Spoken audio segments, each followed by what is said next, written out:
Hello and welcome to today's video. This time we'll be taking a look at my recent book buying trip. I visited All You Need Is Books, that's Zardos Books, and then I went on down to Dorset Bob.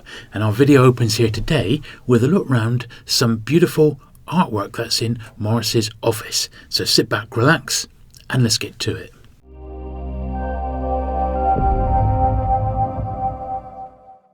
Yeah, so that's a Brown Watson. I think I got some time ago. Comrades of the Desert. Yeah. Oh yeah. And this one here is a corgi, war corgi, the small format things. That's a clearly Robin Hood, obviously, but it's one of the small Fleetway things. Oh yeah, what made the outfit for that? Ah yeah. Yeah. This is a WDL, Very which nice. I got in the USA. A bunch of this stuff turned up in the USA. Wow. Why that was, I don't know. No. I missed the Richard Matheson. They sold it to somebody else. I Am Legend. Oh wow, really? Another Shaft, obviously. Corgi. The thing about Corgi is they didn't insist on a size, so they're all over the place in terms of size of the actual artwork. I mean, that's massive, that one. I've got an awful lot of David Taylor's roughs. He did artwork obviously for, this is an Arrow, but primarily Pan, quite a number of the publishers. And that's a rough, Dennis Wheatley rough, which is pretty good for a rough. He submitted them to the publishers to see whether they'd accept, and sometimes he changed the colours a little bit or the format a little bit.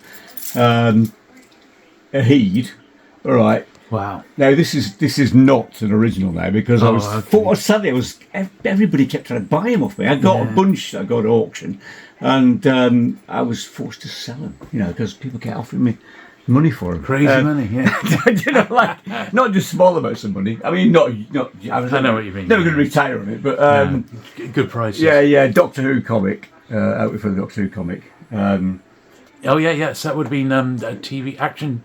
I recognise the car. I think it's is it TV Action or a later TV 21?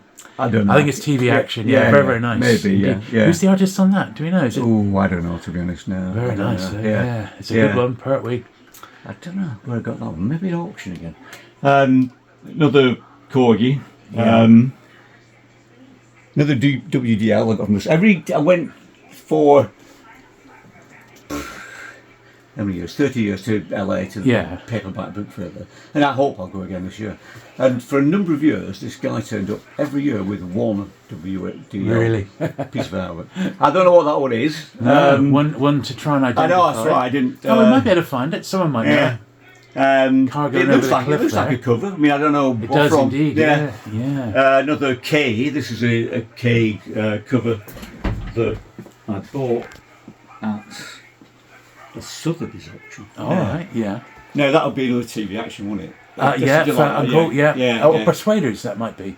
So early 70s. It's got A-team on it, hasn't it? He's 80. I think he's 80. Well, I think that's Robert Vaughan from the Protectors. Not the Persuaders. No, the top one is the Protectors. The guy low down with the red hat. I don't know. Could be. Once again, I'm sure we'll be able to identify that one. That one there. Manning O'Brien, another corgi cover, quite a dramatic one. And then after that, you see up there, these are all David Taylor's roughs, and I've got lots of them. You'll see what it shows you is the cover as it turned out, a bit faded, sadly, there now. As against the actual rough that he submitted to Pan for their approval. So there are differences. You can see the differences. I mean, some are quite different. Other ones are very, very much so. Hopefully, it's actually only the actual covers that have faded, so they could be replaced. It is. That's look weird. Too bad, actually. The covers are actually his. I mean, I got his archive, so I got his archive with all his covers. Well, probably not all his covers, but whatever he saved. A selection, and with the roughs. Oh, fantastic! Now, is that an original? No, it's not an original. Again, I had the original, but. Got offered a crazy money. Yeah, I've not got any Heeds left now. It's silly, really. And these again are roughs, and that's probably not the best example, but it shows you how he mapped them out. That's very good. Very often they were squared out, so he could then transfer it onto the larger painting that he makes sense. Twice up. Pans, I think they're twice up. Some of them, there's a few that are 3, but that's another very nice one there. You can see the similarity, but changes.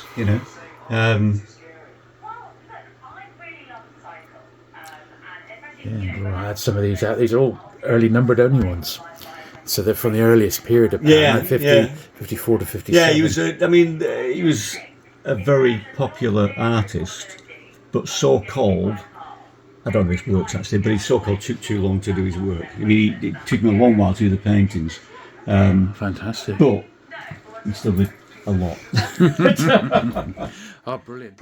Right, so here we are at Maurice's sort of adjoining warehouse, and this is where new acquisitions and stuff that Maurice has bought, collections and things like that. This is sort of a bit of a sorting ground, really, and Maurice had recently bought a large vintage penguin collection, and it wasn't your usual sort of penguin collection because there wasn't a lot of main series, but there was lots of offshoot series as well. This was particularly nice because it was a nice run of Abraham Games illustrated covers, which they did in the mid-1950s as a bit of an experiment more than anything, but there was lots and lots of the more minor series rather than loads of the main series. So specials, penguin poetry, penguin handbooks, there was reference books. Don't think I've ever seen so many penguin new writings in one place, in one place there. It was absolutely fantastic, and I know a couple of those actually do need to upgrade. I just couldn't remember which ones they were. That's a whole shelf of penguin reference books there. And once again, I mean, they are not that sought after, but it was incredible to see so many in the one place there. And obviously Maurice does anything of a vintage paperback variety, so there was so much to see, and I made the most of the time that I had available. It was a very, very packed day, as you'll see, and we had a lot to get through, so I didn't hang around. And I picked up whatever I could sort of get my hands on that I knowingly knew I needed, basically. There's a run of some plays and then into the poetry stuff. There's nice illustrated jackets, more penguin new write-ins, and lots of classics, of which I need loads. So I'm definitely going to be heading back there soon with a bit more up-to-date wants list. So I'll be able to snipe a few decent ones that I'm after. But like any time that you visit Maurice, and I've been a few times in the last couple of years, everywhere you look, there's just something else that catches your eye, and you would really need a good week there to go through it properly. I mean, that's not a joke. There is so much to see. But here's the so that was the outhouse sort of warehouse. This is like his adjoining warehouse. So this is predominantly hardback stock. There's lots of brand new science fiction stock as well. And this stuff that we're seeing now is actually available to buy. So you can get this from the AllYouNeedIsBooks website. So that, as I said, that previous room with the penguin stock in there, that's still to be sorted. So none of that's listed. It's not available to buy just yet, but it will be over time. So I would check back in a couple of months when it's been processed. But what you're going to see now until the end has all been listed on Maurice's website, so you'll be able to go in. If you do spot something you fancy, just head on over to AllYouNeedIsBooks and you'll be able to grab it. Maurice has been going a long time. You probably know him as AllYouNeedIsBooks. He has had a website going for decades now, so there's plenty there for you to get yourself stuck into. I thought the warehouse was looking even more organised than last time, and it's the sort of thing you do really need to stay on top of, because how else are you ever going to keep track of it all? So it's nicely broken down, like westerns and the Doctor Who, the Star Trek books. It's the Executioner series. There's some manga now. As I said, most of the science fiction was A to Z by author's surname rather than publisher.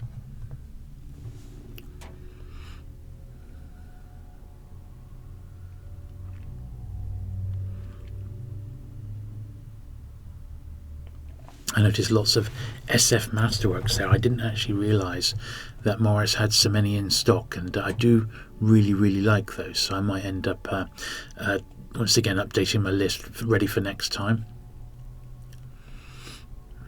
I do like the SF Masterwork line. I think they're lovely.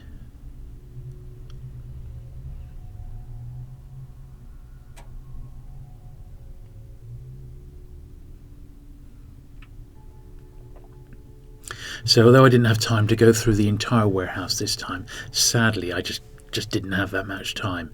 I did make a point of filming the vintage science fiction books, of which there was a whole alley full of those, and we do glance over the Penguin and Pan stock as well.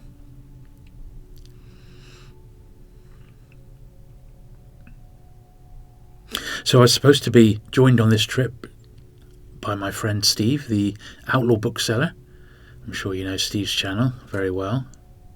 Steve unfortunately caught COVID.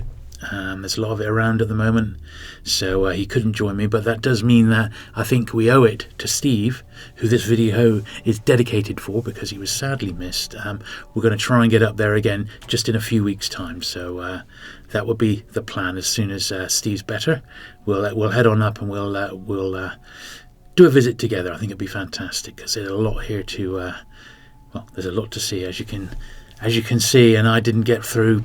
I got through about half of it in the hours that I was there. I just ran out of time because later in the day I had to get down to Dorset Bob. I had already some stuff planned there, so there's only so many hours in the day, sadly.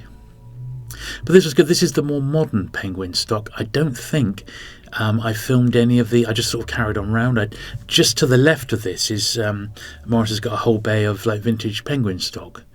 But I didn't. I don't think I filmed that this time.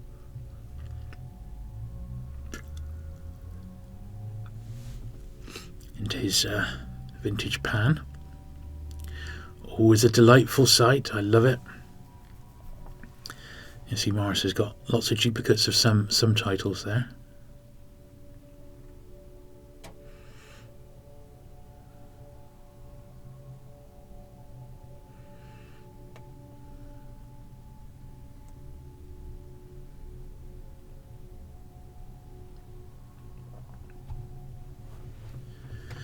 Once again, I will try and make a point of bringing up my my wants list, because I haven't sort of stood with my wants list in front of Maurice's pans and picked out the ones that I need. But there's a few there I know I haven't got.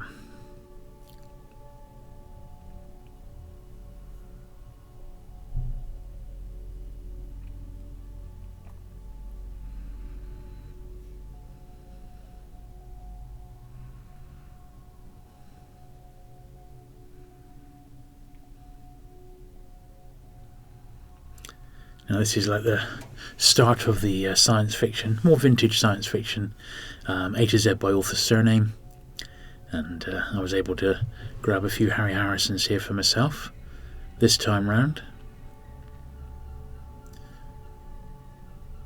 I've been on a bit of an SF anthology kick just lately, and there's a few series I'd like to finish off, but once again I just didn't really have the time to have a proper look.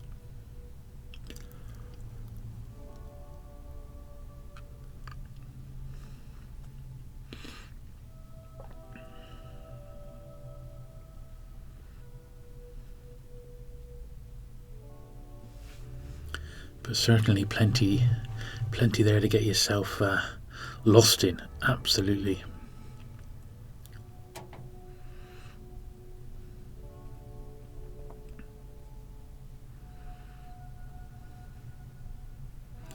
And obviously some of the bigger authors have got, you know, shelves and shelves in Maurice's warehouse here.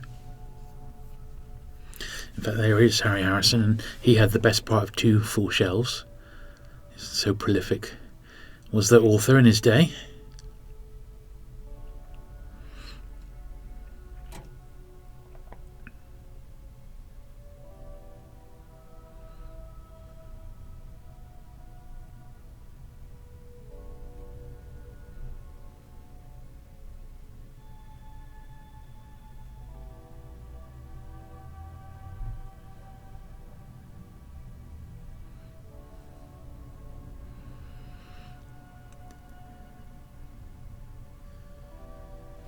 Some good stuff there, as you can see.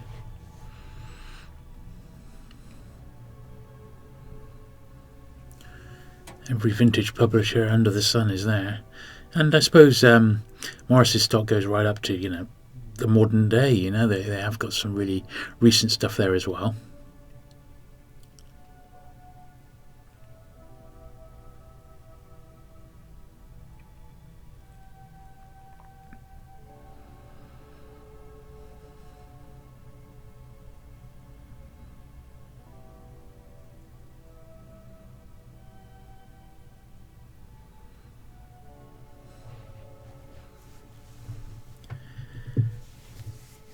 Some incredible stuff there. What gets me sometimes is the quantities of some of them as well.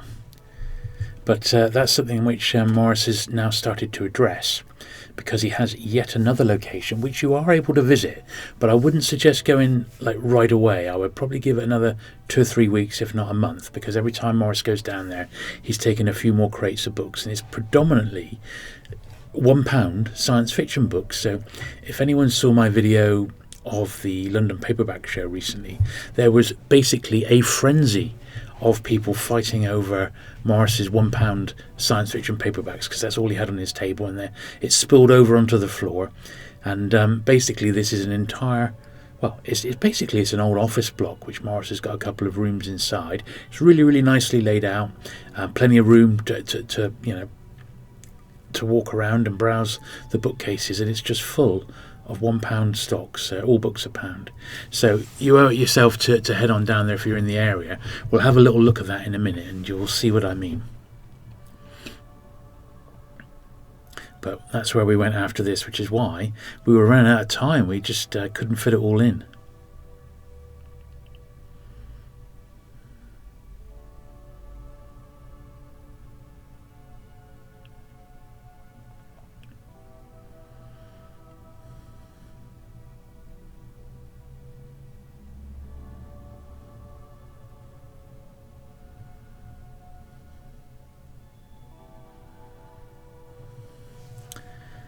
Nice Burt stuff.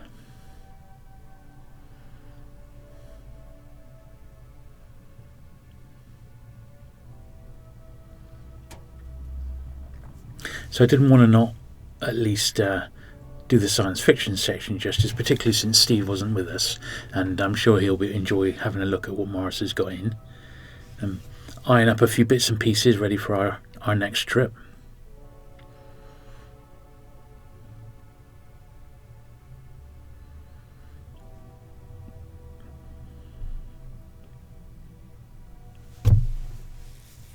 That was nice. That was one I'd not seen before, the Signet American copy of Planet of the Apes, which is really nice. I've never seen that one before, that particular jacket.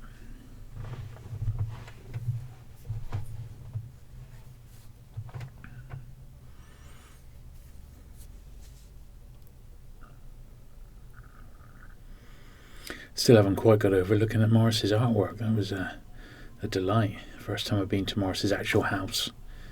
And he says he's got lots more tucked away.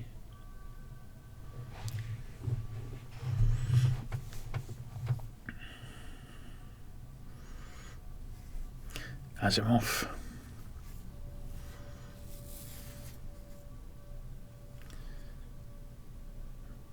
Big section, as you would expect for an author like that.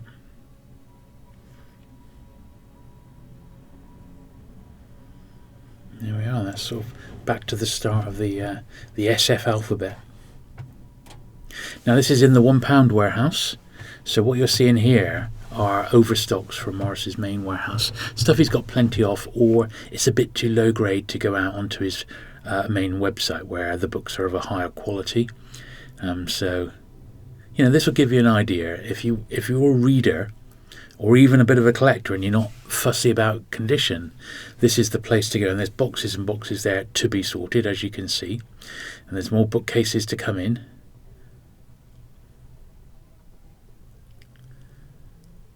It's a nice little area he's got here. The building itself is really, really clean and tidy. It's well lit. It's a nice little environment. And as I said, it was an office environment, office block, I think, originally, and Maurice is renting a couple of rooms. as a little clearance area. And I think once people know about this, it's going to be on the map, because there's so much great stuff here just for readers, and it's sorely missed on the old high street nowadays. So this is your chance to relive the good old days, and come out with an armload of books for less than 20 quid, which is exactly what I did. I bought I don't know, about 20 books from here. And once again, I was struggling for time, because after here I had to head on down the road. It was about an hour down to Dorset Bobs, and I had an appointment with Bob's Badger Collection, which we'll see in a minute. And obviously a little look around Bob's warehouse, which I didn't film that much, just filmed a little bit. I said it was a buying trip, and I will go through my my pickups from both dealers at the very end here, because there was some good stuff to be seen.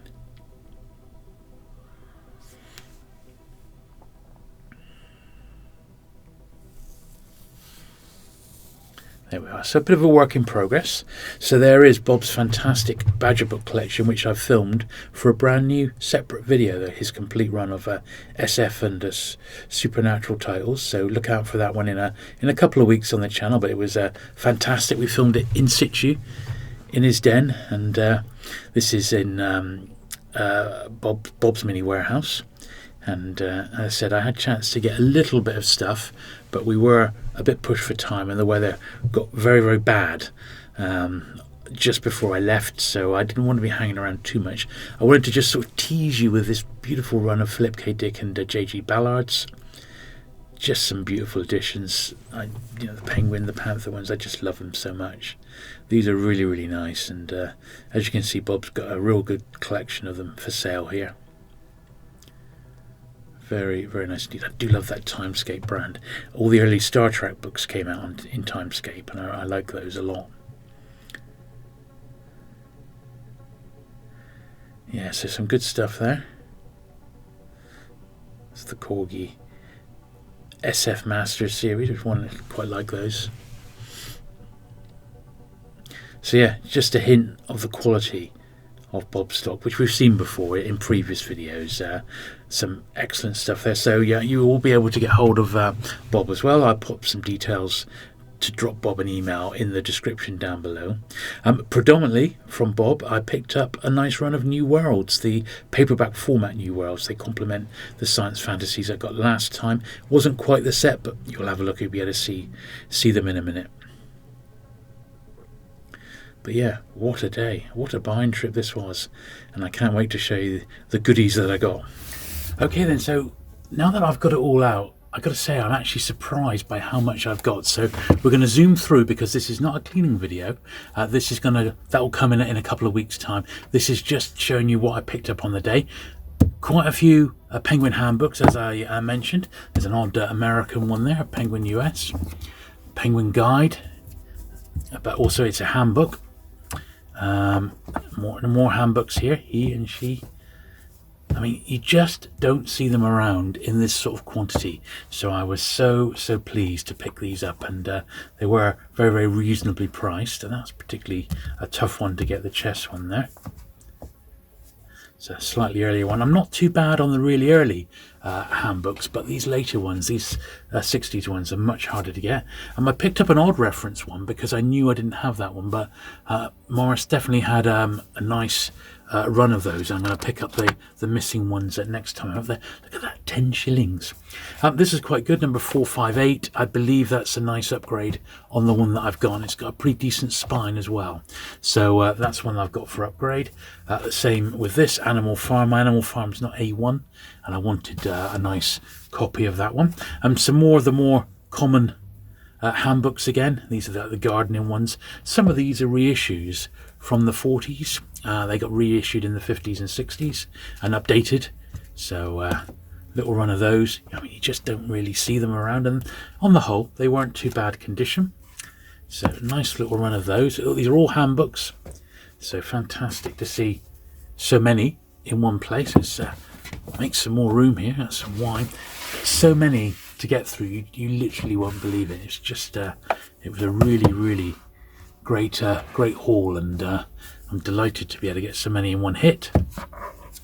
Because the handbooks is a series that I have been, see that's a reissue, that I have been working on for a while, you know. And a lot of these, the doubles, there was triples of something like that, so there are plenty out there. So once Maurice has got them all sorted, I will give you the heads up on the channel. I'll do a little post to say, right, that Penguin stock is all available now. Another good one there. This was just an odd Penguin's Progress. I love these. I just love the design of them. I think they're fantastic. Once again, I don't like to leave them behind if I see them, because I'll either move them on in swaps or to other collectors, and obviously I'll check to see the condition of mine.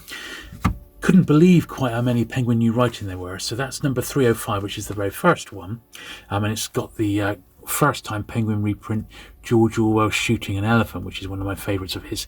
My copy of 305 isn't as good as that, so that's an upgrade. This was particularly nice. This is one of those do they call them, is it EVT issues? I can't remember now, but it's like in a cloth jacket for sort of schools, I believe. So it's not in your regular, this edition, first published 1938. It's not your regular edition. There was, I can't remember the name of them now. But as you can see, it's like got a Hessian cover. It's not the regular cover. So I think it's like a library issue, like I think they're called EVT issues off the top of my head. That was an odd poetry one that I came across. I thought, I don't remember seeing that one before. There's loads more poetry there, which I'll pick up next time I'm there. Once again, a catalogue. I've got this one, but I think mine's got a stamp on it, like a bookshop stamp. So it's probably going to be an upgrade to the one that I've actually got. Another American one there that I don't think I've got. Another odd reference, which was the Penguin Russian course. And more handbooks. Look at these. Incredible, eh? Farming for Profits. There we are, and that one as well. So incredible amount of Penguin stuff there. But of course that's not all, so I picked up some of these. Now, a couple of these once again I've got Spanish, but I don't believe it's a first edition. I think I've got Turkey, but I was looking for an upgrade. Anyway, I got 5 out of the, I think there's 13 in this original series. I absolutely love them. So I reckon I'm about halfway now, maybe slightly more. So I was very pleased to get those Penguin phrase books. Here's a bit more regular stock. So some of this was from Maurice's £1 shop. So these were from the £1 shop. So they're a bit dusty. They're not A1 condition, but they're great readers. As I said, SF anthologies is what I'm particularly into. This is another one which just sort of needs flattening out, really. And I do love those great perspective jackets. And I think even in that condition, once it's had a clean, it's better than the one that I've got. There was a Jose Farmer, and it was a door that I needed, so 187. I picked this one up, and this was in Maurice's main warehouse. So this is one of 2 penguins I need to complete the set of the first 1,000. However, this is the reprint of it. Obviously, this is not the actual original first printing. But I thought, well, that would do just to sort of fill the gap. So it's that one and Death on the Borough Council is what I'm looking for. I thought these were very good for £1 each. So again, that one's good. It's got a faded spine, but these anthology series, really quite into these, and when they're £1 each. I was been after a copy of Jules for ages. It's not the best copy, but I remember vaguely reading it when I was a kid, and I wouldn't mind having another dip into that. This one, once again, it was just £1, and it's just one to read.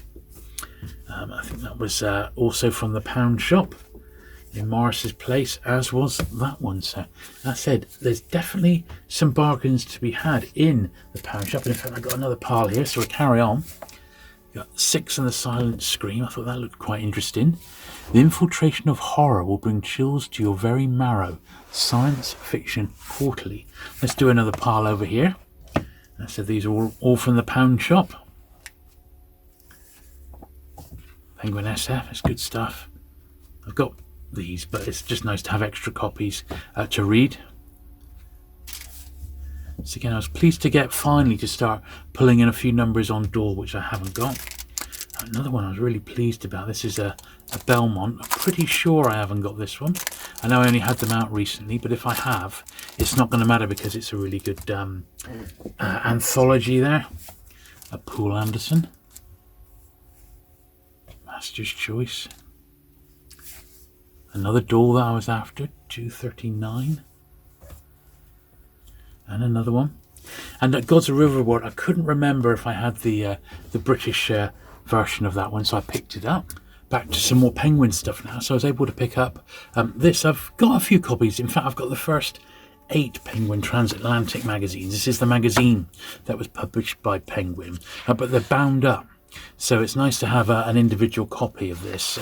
They don't turn up very often, these, in actual fact. They're published by Penguin Books. This is number 30, February 1946.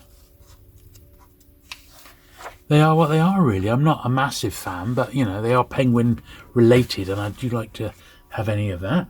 Here's an old copy of Penguin Book News, one of the 60s ones, May 1964. And ironically, one of my viewers has sent me a little pile of these, which I'm really pleased about. Then I got some Penguin News. These are from the 70s. These are just little stock catalogues. And I love this sort of stuff. That's 73. This is February 73. Yeah, all from the same sort of period. Penguins in print now, which is one from September 74. So a little bit of Penguin ephemera there. And then I got this. So these are items which have come from the original owner of this Penguin collection. Not that one, but some other bits. So this is Penguin Collectors Society newsletter number 8, March 77. So in fact, this is even earlier. Volume 2, number 4, December 76. Here's number 10. These are the original ones, and then these are the more familiar format ones, and I can't remember which ones mine start at. So I basically went everything. I picked up everything from number 30 downwards, but I suspect that I will have some spares. So watch this space again. So I will have some of these early ones will be doubles, but quite nice to have is originals. For a while, the Society was reprinting them, but those days are long gone now. So I was really pleased to get those early Penguin Collectors Society magazines. This was great. Look at this stuff. It's the Penguin Encyclopedia and the Penguin English Dictionary in a slipcase. Now, I love old Penguin slipcases, but they always turn up hammered, and this one is no real exception. It's not mint by any means, but in actual fact it's better than most. But it's the books inside. Look, that's really, really nicely kept. That, look at that. Often they're reprints, so I'm not fussed if they are or not, but we shall see. Sometimes a box set was produced because they had surplus copies. Other times the books were so popular, so they were actually reprinted copies. So that is in fact a reprint, but that's fine because it's the reprint that would have gone with this particular slipcase set, so we don't mind that, you know. It's a real hefty one. And then the Penguin Encyclopedia, I actually have got a copy of this. So R31. Once again, it's unread. It's a nice copy, but is it a reprint or a first? That's the first. But that's how they would be with these sort of slipcase sets. They would be, I said, a mixture of first editions and reprints. That's how they rolled. But really, really nice to have it in the box set. You don't often see that. Right, these were also still in the pound section in Maurice's shop. So I thought, yeah, I get these at £1 a pop. Why would I not? And then I got this one. Let's pop those over there. So a little while back I picked up a big run of Science Fiction Monthly off my friend Dorset Bob, and Bob had saved this for me, which was an original, I can't really see it, it's an original poster for Science Fiction Monthly number 1 with a bit of information about it. So I will have a good look at that when I do my proper cleaning of these books that we're seeing here today. Bob did also give me that one. So Bob's got a few of these in his stock, and he said, yeah, you take this one. He's actually given me one to sell. So from Bob, I have got some stock which I'll be moving on through some dedicated videos on my channel. Right, so we got a bit more science fiction, so it's general science fiction from Bob here again now. I've been very much picking up the compact SF, and Bob had quite a nice run of it. I picked up a few Harry Harrisons. These are from Maurice, I believe. I'm collecting the Harry Harrisons in the American first printings, and I'm really pleased to get that one. That's a great jacket, that. That was just a nice early anthology that appealed to me. I just didn't have time to go through the stock to really cherry pick a few more nice ones, but I do like these ones from this sort of period. And there was another odd Harry Harrison, so that's cool. Then you may have seen I put up a little YouTube short. I picked up a nice batch of these Abraham Games jackets. These are the illustrated covers. Just some of them are upgrades, of course. Some of them I didn't have at all. So I was very pleased to get these. That was one I didn't have at all. It's a nice one there. That's a scarce one as well. So yeah, really, really good to get these. And as I said, they don't often turn up. So that was cool.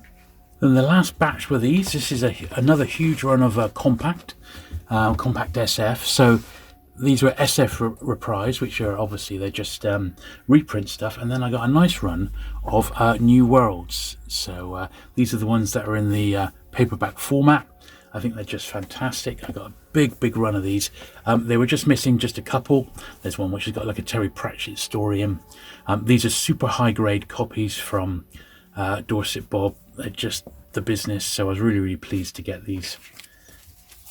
I've had my eye on them for a long time, so that was one of the big reasons I went down to Bob's, as well as to film his rather lovely Badger collection, which, as I said, look out for that quite soon, in a couple of weeks. Bob has got doubles and triples of all of these copies of New World, so if there are any that you fancy, just drop him a line. He's got excess copies of them, so you can go along and or email Bob rather, and he'll sort you them out. As I said, they weren't quite all there, but an awful lot of them were, which is all that matters, and I cannot wait to give these all a real good clean. But as you can see, that's a hell of a lot to pick up in one day. I mean, absolutely loads and loads. There we are, look at that. What a collection, and what a day out I had. Absolutely fantastic. So thanks to Maurice and thanks to Bob for being such generous hosts as they always are. I hope you at home have enjoyed this little tour, and as I said, look out for my cleaning video with all this stock and having a look at it in a bit more detail in a couple of weeks' time. So there you go. Thanks very much for watching today. If you've enjoyed it, do please give it the thumbs up. Do please hit the subscribe button if you've not already for regular vintage paperback content, and I'll look forward to seeing you again very soon. Bye.